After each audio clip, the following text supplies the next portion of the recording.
हा फोन जो आहे ते ॲलेन फोन म्हणून ओळखला जातो आणि ती संकल्पना आमचे माननीय ADG सर अमिताभ गुप्ताजी, तर त्यांच्या संकल्पनेतून हे सर्व जेलला ॲलेन फोन उपलब्ध करून दिलेले आहे. आणि हे आमचे IG sir doctor Jalinder Supekar sir आणि आमच्या माननीय DIG मॅडम स्वाती साठे मॅडम यांच्या मार्गदर्शनानुसार आम्ही ते ॲलेन फोन इथं बसवलेले आहे. सद्यस्थितीमध्ये आम्हाला 7 ॲलेन फोन अवेलेबल झाले आणि ते 7 फोन आम्ही प्रत्येक विभागात बसवलेले आहे. आणि ह्या ॲलेन फोनचं जे काम आहे ते म्हणजे बंद्यांना आधी पूर्वी काळी 4 हे फोन मिळत होते त्यांच्या परिवाराशी कॉन्टॅक्ट करण्यासाठी, पण या फोनमुळं त्यांना 12 कॉल महिन्यातून मिळणार आहे. आणि ते एक स्मार्ट कार्ड बनवलेलं आहे. ते स्मार्ट कार्ड ते त्या ॲलेन फोनला यूज करणार आणि त्यांना ते ॲटोमॅटिक त्यांचं जो नंबर आहे त्याच्यावर ते कॉन्टॅक्ट होऊन त्यांना पर मिनिट ₹1 असं ₹72 महिन्याचे त्यांना मिळणार आहे.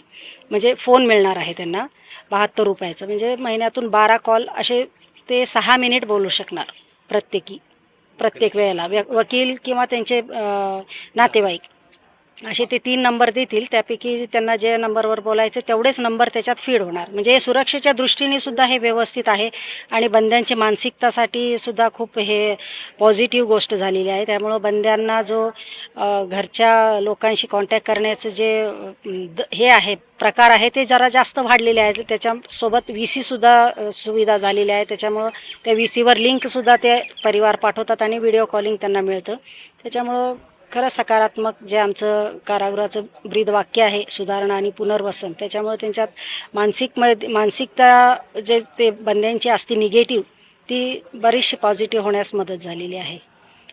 अमरावती कारागृहामार्फत आम्हाला स्मार्ट कार्डची सुविधा मिळाली. त्याच्यानंतर आम्ही दररोज 0चा फोन लावून राहिलो. हप्त्यातून 3 कॉल, 6 मिनिटाचा एक कॉल आहे. आम्ही 3 वेळा सुद्धा घरी बोलू शकतो. 2-2 मिनिटांना आम्ही दररोज 3 वेळा कॉल लावत आहे. आणि 12 कॉल महिन्याचे झालेले आहे आता. 12 कॉल महिन्यातून आम्ही समजा ₹72चं केव्हाही आणि कधीही बोलू शकतो. समजा महिनाभराच्या अंतरावर आम्हाला बोलायला भेटून राहिलो. घरचे लोक पण खुश आहे, आम्ही पण खुश आहे. आणि कारागृहामार्फत जी आम्हाला सेवा मिळाली, आम्ही कारागृहाचं खूप मनापासून आणि प्रशासनाचं अभिनंदन करतो. एवढंच म्हणणं आहे. आमची शिक्षा आम्ही काटून आमच्या मुलाबाळात जावं, हेच ईश्वरचरणी प्रार्थना करतो.